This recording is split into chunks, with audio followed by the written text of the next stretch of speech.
ఉన్న బంగారాన్ని విడిపించి ఆ రోజు ఆన్లైన్ రేటుకే మేము కొంటాం. Sharma gold company. నమస్కారం, సుమన్ టీవీకి స్వాగతం.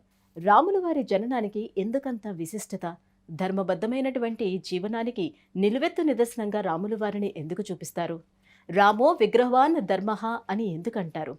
రాముల వారి గొప్పతనం గురించి తెలియజేసేందుకు మనతో పాటు ఉన్నారు ప్రముఖ జ్యోతిష్య పండితులు బ్రహ్మశ్రీ నందిపట్ల శ్రీహరి శర్మ గారు. గురుగారు నమస్కారం అండి. వాగర్థావివ సంపృక్తౌ వాగర్థ ప్రతిపత్తయే జగతః పితరౌ వందే పార్వతీ పరమేశ్వరౌ. సదాశివసమారంభాం శంకరాచార్య మధ్యమాం అస్మదాచార్య పర్యంతం వందే గురుపరంపరాం. ఆదిత్యాయ చ సోమాయ మంగళాయ బుధాయ చ గురుశుక్ర శనిభ్యశ్చ రాహవే కేతవే నమః. గురుగారు, రాముడి యొక్క పేరును తలుచుకుంటే చాలు మనసంతా కూడా పులికించిపోతూ ఉంటుంది. అటువంటి రాముడి యొక్క గొప్పతనం గురించి ఈ శ్రీరామనవమి సందర్భంగా మా అందరికీ తెలియజేస్తారా? శ్రీరాముడు ఈ పేరు వింటేనే యావత్ సనాతన ధర్మం అంతా కూడాను పులకించిపోతుంది. ఒక తండ్రి అనుకుంటాడు, నాకు రాముడు లాంటి కొడుకు కావాలి అని. ఒక అమ్మాయి అనుకుంటుంది, రాముడు లాంటి ఏకపత్నీవ్రతుడైనటువంటి భర్త లభించాలి అని చెప్పి. ఒక సంతానం కూడా అనుకుంటుంది, నాకు రాముడు లాంటి తండ్రి కావాలని. ప్రజలందరూ కూడా రాముడి పాలనలా ఉండాలని చెప్పి కోరుకున్నటువంటిది. అందుకనే ఇప్పటికీ కూడా ఎవరైనా గొప్పగా పరిపాలిస్తే రామరాజ్యంలా పరిపాలించారు అని అంటుంటారు. వీడండి తండ్రికి తగ్గ తనయుడు, తండ్రికి తగ్గ కొడుకు అని చెప్పి గొప్పగా చెప్పుకుంటారు. రాముడు అంతటి వాడని చెప్పుకుంటుంటారు. ఇదంతటికీ కారణం ఏంటంటే ఆ రాముల వారి యొక్క దివ్య చరిత్రము. ఒక వ్యక్తి యొక్క విశిష్టత, ఒక వ్యక్తి యొక్క గుణగణాలు, అలాగే ఒక వ్యక్తి యొక్క జీవిత చరిత్ర గురించి తెలుసుకోవాలి అనుకున్నప్పుడు మనకు ప్రధానంగా కావాల్సినటువంటిది జాతక విశ్లేషణలో భాగంగా తెలుస్తుంది. ఆ జాతకం అన్నప్పుడు ఆ వ్యక్తి యొక్క పుట్టినటువంటి సమయం నుంచి ఉన్నటువంటి గ్రహాల యొక్క స్థితిగతులను బట్టి మనకు తెలుస్తుంది.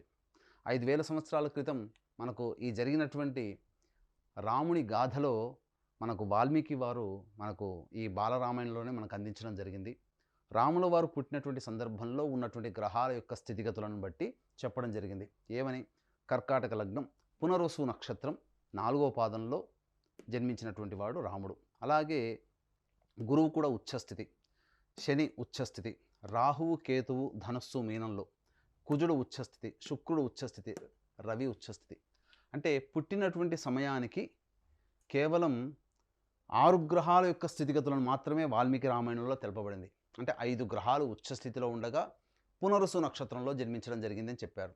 కాబట్టి ఏవో 5 గ్రహాలు? గురువు, శని, కుజుడు, శుక్రుడు, రవి, 5 గ్రహాలు ఉచ్చస్థితి.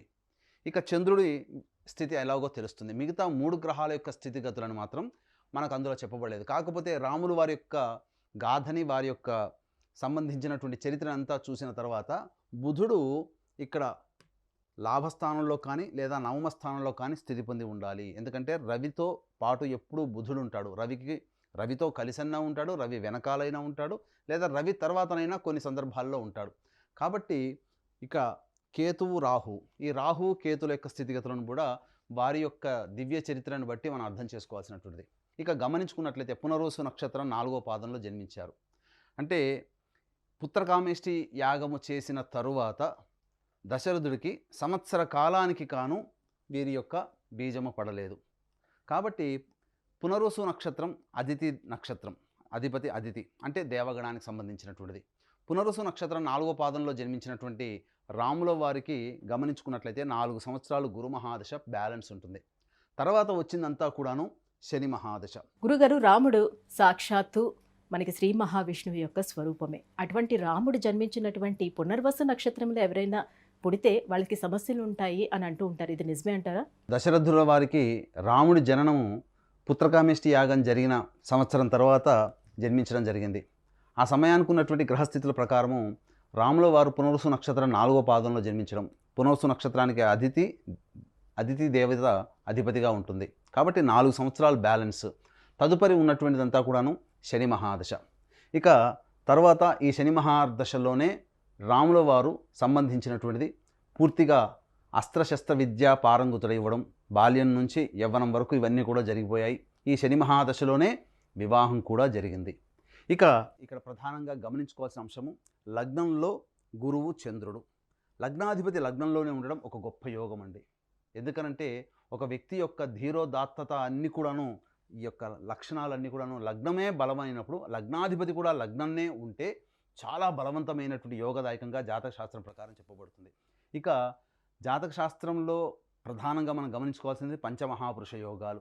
ఈ పంచమహాపురుష యోగాలకు తోడు కూడా ఇక గురువు కూడాను స్థితి పొంది ఉండడం, గజకేసరి యోగము, అమల యోగము, విమల యోగము, అలాగే ఈ సంబంధించినటువంటి శశయోగము, రుచక యోగము, ఇలా 5 రకాలైనటువంటి యోగాలన్నీ కూడాను వీరికి సంబంధించినటువంటి జాతకంలో ప్రస్ఫుటమవుతున్నాయి. ఇక లగ్నంలో ఉన్నటువంటి గురువును చూసుకున్నట్లయితే లగ్నంలో ఉన్నటువంటి గురువు షష్టమాధిపతి, నవమాధిపతి. సహజంగానే గురువు తెలివితేటలకి, జ్ఞానానికి కారకుడు. అలాగే జ్ఞాన సముపార్జనకి స్థానమైనటువంటి నవమాధిపతి అయినటువంటి గురువు లగ్నంలోనే ఉండడం గొప్ప జ్ఞానవంతుడు అని చెప్పవచ్చు. అలాగే లగ్నాధిపతి మరియు గురువు చంద్రుడు కలిసి ఉండడం గజకేసరి యోగం. గజకేసరి యోగం అంటే ఇక్కడ మనం చెప్పుకోవాల్సినటువంటిది గజము అంటే ఏనుగు, అంటే అడవిలలో ఉన్నటువంటి జంతువులకెల్లా మహాబలశాలి ఏనుగు. అలాగే సింహంలా గర్జించడం, పరాక్రమాన్ని చూపడం అనేటువంటిది అవసర సమయంలో కేసరి అనగా సింహాన్ని సూచిస్తుంది. కాబట్టి గొప్ప పరాక్రమవంతుడు. అలాగే సమయం సందర్భం ఉన్నప్పుడు తన యొక్క ధీరోదాత్తమైనటువంటి చర్యలతో శత్రువుల్ని మట్టుబెట్టేటువంటి పరిస్థితి అని చెప్పవచ్చు. ఇక షష్టమాధిపతి, ముఖ్యంగా ఈ షష్టమాధిపతి కూడా గురువుకి రావడం ఈ చేత లగ్నంలోనే ఉండడం చేత వీరికి విరివిగా శత్రువులు ఉంటారు అని చెప్పి మనకు చెప్పబడుతుంది. అటువంటి శత్రువులు కూడా అంతే బలశాలులైనటువంటి శత్రువులు, అనగా రాముడితో సమానమైనటువంటి శత్రువులు అని చెప్పవచ్చు. అందుకని మీరు గమనించుకుంటే రావణాసుడి యొక్క జాతకాన్ని కూడా చూసుకున్నట్లయితే రావణాసుడు కూడా ఇంచుమించు రావణాసుడి జాతకంలో కూడా 5 గ్రహాలు ఉచ్చస్థితిలో ఉన్నాయి. కాకపోతే కొన్ని గ్రహాల యొక్క స్థితిగతుల మార్పు వలన రాముడి కంటే కాస్త తక్కువైనటువంటి జాతకంగా చెప్పవచ్చు. గమనించుకున్నట్లయితే రావణాసుడి జాతకంలో కూడా లగ్నంలో రవి, బుధుడు, అలాగే కుజుడు ఉచ్చస్థితి, శుక్రుడు ఉచ్చస్థితి, గురువు చంద్రుడు కలిసి ఉండడం. కాకపోతే లగ్నాత్తు సప్తమంలో శని వక్రీకరించి ఉండడం, అలాగే ఇక్కడ రాహుకేతుల యొక్క ప్లేస్మెంట్స్ చేరిపోయాయి. రాహు మిథునంలో, కేతువు ధనుస్సులో. గమనించుకున్నట్లయితే ఈ యొక్క స్థితిగతుల వలన కేవలం లగ్నాత్తు సప్తమాధిపతి అయినటువంటి శుక్ర భగవానుడు వ్యయస్థానంలో ఉండి విపరీతమైనటువంటి కామవాంఛని సూచించేటువంటి గ్రహంగా రావణాసుడికి ఏర్పడడం, అలాగే లగ్నాత్తు సప్తమంలో శని ఉచ్చస్థితి పొంది వక్రీకరించి ఉండడం, లగ్నానికి సంబంధించినటువంటిది శత్రువు అయినటువంటి శని స్థితి పొంది ఉండడం. కాబట్టి ఎప్పుడు కూడాను ఇతరులతో గొడవలు పడుతూ ఉండడము, అలాగే స్త్రీల పట్ల విపరీతమైన కామవాంఛ కలిగి ఉన్నటువంటి కారణం చేత ఎక్కువగా ఇతను కష్టాలు పడి తన మరణాన్ని తానే తెచ్చుకొని ఉన్నాడు. ఇది ఈ రావణాసుడి యొక్క జాతకం. కాకపోతే రావణాసుడు కూడా గొప్ప జ్ఞానవంతుడు అని చెప్పవచ్చు. ఎందుకంటే గ్రహాల యొక్క స్థితిగతులను బట్టి గొప్ప జ్యోతిష్య శాస్త్రవేత్త, సకల కళా కోవిదుడు, అన్ని రంగాలలో రాజనీతిలో అన్నిట్లో కూడాను ప్రజల్ని కూడా చాలా కన్నబిడ్డలుగా చూసుకున్నటువంటి వాడు. కాకపోతే మహాయోగ పురుషుడు, భోగ పురుషుడు అని చెప్పవచ్చు. ఎందుకంటే శుక్రుడు ఉచ్చస్థితిలో వ్యయస్థానంలో ఉండడం చేత రాముల వారి కంటే కూడా రావణాసురుడు పట్టిందల్లా బంగారం అయ్యేటట్టుగా, అలాగే అన్ని రకాలుగా సుఖభోగాలు అనుభవించాడు. కానీ రాముల వారి జాతకం చూసుకుంటే ఇక్కడ గమనించుకున్నట్లయితే షష్టమాధిపతి, శత్రుస్థానాధిపతి అయినటువంటి గురువు లగ్నంలోనే ఉండడం, శత్రుస్థానంలో రాహు ఉండడం, అలాగే ఇక్కడ కుజుడు లగ్నాన్ని వీక్షించడం. ఈ కారణం చేత అతని యొక్క ఆయుధము ధనుస్సు అయింది. ఎందుకనంటే ధనుస్సు రాశి అధిపతి అయినట్టుగా యుద్ధానికి ప్రతీక అయినటువంటి షష్టమ స్థానాధిపతి లగ్నంలో ఉండడం ఈ కారణం చేత ధనుస్సు ఆయుధంగా పట్టి మనకు ఎల్లవేళలా అలాగే కనిపిస్తుంటాడు. అందుకని మీరు గమనించుకున్నట్లయితే రాముల వారిని చూసుకుంటే ఎల్లప్పుడూ ధనుర్ధారి అయి ఉన్న చిత్రపటములే మనకు ఉంటాయి తప్ప కృష్ణుడు, రాధ, కృష్ణుడు అలాగే సత్యభామలాగా ఉన్నట్టుగా కనిపించవు. కారణం ఏంటంటే ధనుర్ధారి అయినటువంటి రావణుడు, ఎందుకంటే ఎప్పుడూ ధనుస్సుని పట్టుకుంటాడంతే, శత్రువుల్ని చీల్చి చెందడానికి ప్రతీక అయినటువంటి విధంగా ధనుస్సుని ధరించి ఉంటాడు. ఇక ఈ రాముల వారి జాతకంలో గమనించుకున్నట్లయితే ప్రధానంగా బాల్యంలో ఎక్కువగా బయటికి వెళ్ళి విద్యను అభ్యసించడం, అలాగే బయట ఉన్నటువంటి దుష్ట శిక్షణ చేసి రావడం అనేటువంటిది శని మహాదశలో జరిగింది. ఇక్కడ గమనించుకున్నట్లయితే చతుర్థ స్థానము, తల్లి స్థానము, అలాగే విద్యాస్థానము, ఇక్కడ సప్తమ అష్టమాధిపతి అయినటువంటి శని చతుర్థ స్థానంలో ఉచ్చస్థితి పొంది ఉండడం, అలాగే చతుర్థాధిపతి అయినటువంటి శుక్రుడు భాగ్యస్థానంలో ఉచ్చస్థితి పొంది ఉండడం. ఈ కారణం చేత ప్రధానంగా శని మహాదశలో తన గృహం నుంచి బయటికి వెళ్ళడం జరిగింది. చిన్నతనంలోనే వెళ్ళి జ్ఞాన సముపార్జన, విద్యా సముపార్జన చేసి తిరిగి ఆ విద్యా సముపార్జన చేసి దుష్ట శిక్షణ చేసి వస్తున్నటువంటి క్రమంలోనే వివాహం కూడా శని మహాదశలోనే జరిగింది. కాబట్టి ఇక్కడ గమనించుకోవాల్సినటువంటి అంశం ఏంటంటే ఈ శని మహాదశలో ప్రధానంగా ఈ వివాహం కూడా జరిగిపోవడం ఒక గొప్ప యోగంగా చెప్పవచ్చు. అయితే వీరి వివాహ స్థానానికంటే ముందు తల్లి స్థానంలో ఉన్నటువంటి చిన్నపాటి దోషం. ఎందుకనంటే ఇక్కడ ప్రధానంగా ఈ సంబంధించినటువంటి తల్లి ఈ యొక్క అనగా కౌసల్యాదేవి జన్మనిచ్చిన కైకేయి చాలా గొప్పగా ప్రేమగా పెంచింది. కానీ తల్లియే కారణమైంది వనవాసాలకు వెళ్ళడానికి.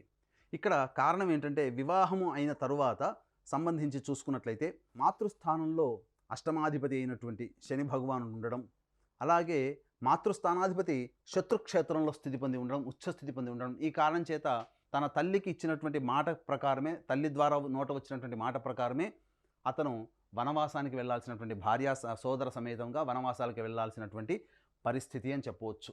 ఇక గమనించుకున్నట్లయితే తృతీయాధిపతి అయినటువంటి బుధుడు లాభస్థానంలో స్థితి పొంది ఉండడం, ఇది విశేషించి సోదరులకి ఈ రాముడు అంటే చాలా విపరీతమైనటువంటి వల్లమాలిన ప్రేమ అని చెప్పవచ్చు. అందుకనే లక్ష్మణుడు కూడా అంటిపెట్టుకొని ఈ యొక్క రాముల వారితో ఉండడం జరిగింది. ఇక ప్రధానంగా వీరి జీవితంలో, రాముల వారి జీవితంలో సీత అమ్మవారు చాలా గొప్ప పాత్ర పోషించిందని చెప్పవచ్చు. అంటే ఇక్కడ గమనించుకున్నట్లయితే లగ్నాత్తు సప్తమ స్థానంలో కుజుడు ఉచ్చస్థితి పొంది ఉండడం, ఈ కారణం చేత ఒక రకంగా జాతకశాస్త్ర ప్రకారం మనకు చెప్పదలిచినటువంటిది ఏంటంటే లగ్నాత్తు వివాహ స్థానంలో కుజుడు కనుక ఉన్నట్లయితే ఎడబాటుని సూచిస్తాడు. ఎందుకంటే పాపగ్రహమైనటువంటి కుజుడు భాగస్వామ్య స్థానంలో ఉండడం ఎడబాటుని సూచిస్తాడు. ఈ ఎడబాటుకి కారణం కూడా ఒక లోకోత్తరణకే అని చెప్పి మనం చెప్పుకోవాలి. అయితే సీతా అమ్మవారు కూడా అంత గొప్ప శక్తివంతురాలు ఎందుకనంటే సీతా అమ్మవారిని వరించింది ధనుర్భంగాన్ని చేయడం ద్వారా, అనగా శివధనుస్సుని విరవడం ద్వారా. అంటే సీతమ్మవారి తండ్రి జనకుల వారు ఒక సందర్భంలో చూశారు, శివధనుస్సుని అవలీలగా ఎత్తిన తర్వాత నా కూతురంతటి పరాక్రమంతో సమానమైనటువంటి వాడితో వివాహం జరిపించాలని చెప్పి శివధనుస్సుని విరిచినటువంటి వ్యక్తిచే ఈ యొక్క అమ్మాయిని వివాహం చేస్తానని చెప్పి రాయబారాన్ని పంపడం, ఈ విధంగా స్వయంవరం ప్రకటించడం. ఆ విధంగా రాముల వారు విశ్వామిత్రుల వారితో సహా వెళ్ళి ఈ విధంగా అమ్మవారిని చేపట్టడం జరిగింది. దీనికి కారణము సప్తమాధిపతి అయినటువంటి శని ఉచ్చస్థితిలో ఉండడం, శని ఉన్నటువంటి రాష్ట్రాధిపతి అయినటువంటి శుక్రుడు భాగ్యస్థానంలో ఉచ్చస్థితి పొంది ఉండడం, ఈ కారణం చేత సీతమ్మవారు కూడా సమానమైనటువంటి శక్తివంతురాలు అని చెప్పడం జరిగింది. అయితే ఇక్కడ ప్రధానంగా గమనించాల్సినటువంటి అంశం ఏంటంటే కుటుంబాధిపతి అయినటువంటి రవి చక్కగా ఉచ్చస్థితిలో ఉండడం, ఈ రవి దశమ స్థానంలో ఉండడం పరాక్రమాన్ని దశ దిశలా వ్యాప్తింపజేయడం అనేటువంటిది జరుగుతుంది. అయితే ఇక్కడ ఓవరాల్గా గమనించుకున్నట్లయితే బుధ మహర్దశ రాగానే వీరు ఉన్నటువంటి గ్రామం నుంచి అనగా రాజ్యం నుంచి బయటికి వెళ్ళాల్సినటువంటి పరిస్థితి. దేనికి అధిపతి? లగ్నాత్తు తృతీయ వ్యయాధిపతి అయినటువంటి బుధుని యొక్క దశ ప్రారంభమైంది. మొట్టమొదట పుట్టడంతోనే 4 సంవత్సరాలు గురు మహాదశ, 19 సంవత్సరాలు శని మహాదశ, శని మహాదశ అయిపోగానే బుధ మహర్దశ ప్రారంభమైంది. అనగా చూసుకున్నట్లయితే 19 + 4 23 సంవత్సరాలలో తర్వాత భార్యతో సహా, అనగా వివాహమైంది 23 సంవత్సరాల లోపలనే వివాహం అయిపోయింది రాముల వారికి. ఎందుకనంటే సప్తమాధిపతి వివాహ స్థానాధిపతి దశలోనే వివాహం జరిగింది. కానీ వివాహం జరిగిన తర్వాత మన సినిమాలో చూస్తే నాటకీయంగా వెంబడి వెళ్ళిపోయారని అంటారు. కానీ వివాహం జరిగిన తర్వాత కూడా కొంతకాలం సంసారం చేశారు. అయితే ఇక్కడ వివాహం జరిగిన తర్వాత వనవాసానికి వెళ్ళేటువంటి సమయంలో అమ్మవారు చెప్పింది, వనవాసానికి వెళ్ళే సమయంలో మమ భర్తృ వర్షాత్ 25 మమ వర్ష 28 అని చెప్పింది. అంటే ఏంటి? వనవాసానికి వెళ్ళేటువంటి సమయంలో నా భర్త వయస్సు 25 సంవత్సరాలు, నా వయస్సు 18 సంవత్సరాలు అని చెప్పి అమ్మవారు చెప్పింది. కానీ చాలామందికి ఈ రోజుల్లో ఉన్నటువంటిది ఏంటంటే రాముల వారి కంటే సీత అమ్మవారు పెద్దదేమో అని చెప్పి ఒక నానుడు కూడా ఉంది. తప్పండి. రాముల వారు వనవాసానికి వెళ్ళే సమయంలో రాముల వారికి 25 సంవత్సరాలు ఉన్నాయి. ఆ సమయానికి అమ్మవారికి వివాహమై అమ్మవారికి వనవాసానికి వెళ్ళే సమయంలో 18 సంవత్సరాలు ఉన్నాయి. కాబట్టి బుధ మహర్దశలో వీరు వనవాసానికి వెళ్ళడం, ఈ బుధ మహర్దశలోనే సంహరించి రావడం, ఎవరిని? రావణాసుర సంహారం కూడా జరిగి ఈ యొక్క భూలోకాన్ని రక్షించడం జరిగింది. అయితే విచిత్రంగా చూసుకున్నట్లయితే రాముల వారి జాతకంలో పితృదోషము కూడా ఉంది. అందుకనే ఈ పితృశాప ప్రభావమే రాముల వారి జాతకాన్ని వెన్నంటింది. కాబట్టే వనవాసానికి వెళ్ళిన తరువాత రాముల వారి జాతకంలో బుధ మహాదశలో రవి అంతర్దశలో ఉన్నప్పుడు అప్పుడు తండ్రి మారకం జరిగింది. తండ్రి మారకం జరిగిన తర్వాత కన్న తండ్రి యొక్క దగ్గరుండి ఉత్తర క్రియలు చేయలేకపోయారు. అనగా తండ్రి యొక్క ఉత్తర క్రియలు చేయలేకపోవడం అనేటువంటిది చాలా దురదృష్టకరం. పెద్ద కొడుకు బ్రతికుండగా. అలాగే తండ్రి కూడా మరణించడం జరిగింది. ఎందుకు ఈ పితృదోషం అని అన్నానంటే ఈ పితృదోషం ఉన్నటువంటి లక్షణాలు కలిగినటువంటి వ్యక్తుల జాతకాల్లో తల్లికి తండ్రికి ఎడబాటు ఎప్పుడూ ఉంటుంది ఈ యొక్క సందర్భంలో. కాబట్టి తల్లిదండ్రుల ఎడబాటుని ఈ రాముల వారు పొందారు. సంతానాన్ని కూడా, తన కడుపున పుట్టినటువంటి సంతానాన్ని కూడా వృద్ధిలోకి వచ్చి గొప్ప పరాక్రమవంతులైన తర్వాత చూసుకోగలిగాడు. ఒకసారి మనం రామాయణాన్ని గమనించుకున్నట్లయితే ఉత్తర రామాయణంలో మనకు తెలియజేస్తుంది, అమ్మవారు గర్భవతి ఉండగానే అడవులకు వెళ్ళడం జరిగింది.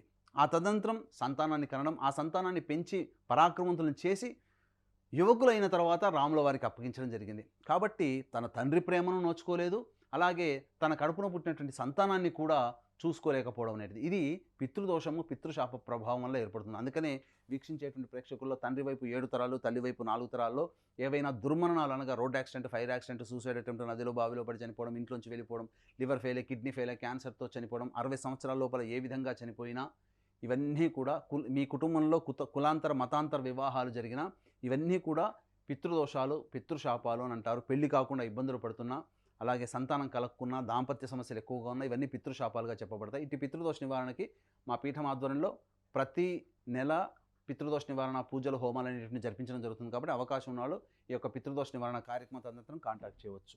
ఇక గమనించుకున్నట్లయితే ప్రధానంగా పితృదోషము, ఇక ఈ పితృదోషము గడిచిన తర్వాత వీరి జాతకంలో రావణాసుర సంహారం అనేటువంటి, శత్రు సంహారం అనేటువంటిది జరిగింది. ఇక్కడ ప్రధానంగా వీరి జాతకాన్ని ఇంకా లోతుగా గనక పరిశీలన చేసినట్లయితే రాహుకేతువులు లగ్నాత్తు షష్టమంలో రాహువు శత్రుంజయుడు అని అంటారు. ఎవరి జాతకంలోనైనా కానీ రాహువు ఉచ్చస్థితి స్వక్షేత్ర స్థితి పొంది ఉండి 6వ స్థానంలో గనక రాహు గనక స్థితి పొంది ఉంటే అతని ముందు ఎవ్వరు కూడా శత్రువులను నిలవలేరు. అందుకనే రాముడి జాతకంలో కూడా షష్టాత్తు రాహువు కూడా 6వ స్థానంలో ఉండడం. ఇక ఒకే ఒక ఈక్వేషన్తో మీకు తెలియచేస్తాను. కేతు మహాదశలో మంచి యోగాన్ని పొందాడు. ఏమిటి జాతకరీత్యా గమనించుకున్నట్లయితే రాజ్యాన్ని పరిపాలించడం జరిగింది కేతు మహాదశ అంతా కూడా. మళ్ళీ ఈ సంబంధించినటువంటి శుక్ర మహాదశ రాగానే భార్యా వియోగం జరిగింది. అందుకనే అడవులకు పంపించడం జరిగింది. రావణాసుర సంహారం తర్వాత బుధ మహర్దశలో రావణాసుర సంహారమైంది. కేతు మహాదశలో యోగాన్ని పొందాడు. ఎందుకనంటే ఒకటేనండి, జన్మించిన లగ్నానికి ఎవరి జాతకంలోనైనా గురుపాలితం శనిపాలితం ఉంటుంది. గురుపాలిత లగ్నాలకి గురుపాలిత గ్రహాల యొక్క దశలు వస్తేనే ఆనందంగా అనుభవిస్తారు. గురుపాలితంలో జన్మించి శనిపాలిత దశలు వచ్చినా, శనిపాలితంలో జన్మించి గురుపాలిత దశలు వచ్చినా ఆ వ్యక్తి ఆనందంగా ఉండలేడు. రాముల వారి జాతకరీత్యా చూసినట్లయితే సంపూర్ణంగా గురుపాలిత లగ్నంలో పుట్టినటువంటి వ్యక్తి కాబట్టి గురుపాలిత లగ్నంలో ఉన్నటువంటి గ్రహము యొక్క దశతో ప్రారంభమైంది. కానీ శని మహాదశ, బుధ మహాదశ గురుపాలిత లగ్నముతో కాదు, శనిపాలిత లగ్నంలో ఉన్నటువంటి కాబట్టి ఈ శని మహాదశ, బుధ మహర్దశ చాలా కష్టాలు అనుభవించి వచ్చాడు. అందుకనే దేశం కోసం, రాజ్యం కోసం, ప్రపంచం కోసం తపన పడి ఆ దుష్ట శిక్షణ అంతా కూడా కష్టాలు పడుతూ దుష్ట శిక్షణ చేశాడు. ఎంత పరాక్రమం ఉంటే రావణాసుని సంహరించి రావాలండి, ఎంత సైన్యాన్ని వెంట పెట్టుకుని రావాలి, ఎంత రాజనీతి కావాలి, ఇవన్నీ కూడా రాజుగా జన్మించి అంత భోగముగా తిరగాల్సినటువంటి ఒక వ్యక్తి ధర్మం కోసం కట్టుబడి ఉండి వనవాసాలకి వెళ్ళిపోయి ఆ విధంగా చేయాల్సి వచ్చిందంటే ఎంతగా స్థితి ఉందో ఆలోచన చేయండి. కేతు మహాదశలో యోగాన్ని పొందాడు. కానీ అదే శుక్రుడు మళ్ళీ ఇక్కడ యోగాన్ని కలగచేస్తున్న అట్టి శుక్రుడు స్థానంలో సప్తమాధిపతి ఉండడం, అలాగే సప్తమ స్థానంలో కుజుడు ఉండడం, దాంపత్య కారకుడైనటువంటి శుక్రుడు ఉచ్చస్థితిలో ఉండి రేవతి నక్షత్రంలో ఉన్నటువంటి కారణం చేత, వ్యయాధిపతి నక్షత్రంలో ఉన్న కారణం చేత శుక్రుని యొక్క దశలో వీరికి భార్యా వియోగం అంటే సీత అమ్మవారు అడవిలోకి వెళ్ళడం జరిగింది. ఈ శుక్ర మహాదశలో ఏకపత్ని వ్రతుడై వ్రతాన్ని ఆచరించాడు. ఈ తదనంతరం శుక్ర మహాదశ తర్వాత రవి యొక్క దశ ప్రారంభంలో తన యొక్క అవతార సమాప్తి అనేటువంటిది జరిగింది. కారణం ఏంటంటే మారకాధిపతి అయినటువంటి రవి ఉచ్చస్థితి పొంది ఉండడం, అలాగే మారక స్థానాధిపతి అయినటువంటి శని చేత వీక్షించబడడం, ఈ కారణం చేత వారికి రవి మహాదశలో మారకం జరిగింది అని చెప్పవచ్చు. కాబట్టి ఇంతటి గొప్పదైనటువంటి ఆ యొక్క శ్రీరాముల వారు ఈ యొక్క శ్రీరామ నవమి రోజున వారి జాతకాన్ని చూడడం కానీ, వారి జాతకం గురించి తెలుసుకోవడం కానీ, లేదా వారి గురించి వినడం కానీ చేసిన వారి యొక్క జీవితం ధన్యమని చెప్పవచ్చు. రాముల వారిని తరిస్తేనే మనకు కూడా రాముల వారు ఎన్ని కష్టాలు పడ్డారో అటువంటి కష్టాలన్నీ కూడాను రాముల వారి జాతకాన్ని చూసినంత మాత్రమే కష్టాలు దూరం అవుతాయని చెప్పడంలో ఏమాత్రం సందేహం లేదు. గురుగారు, శ్రీరామనవమి సందర్భంగా రాముల వారి యొక్క గొప్పతనం గురించి మా అందరికీ తెలియజేసినందుకు ధన్యవాదాలండి. సర్వం శ్రీ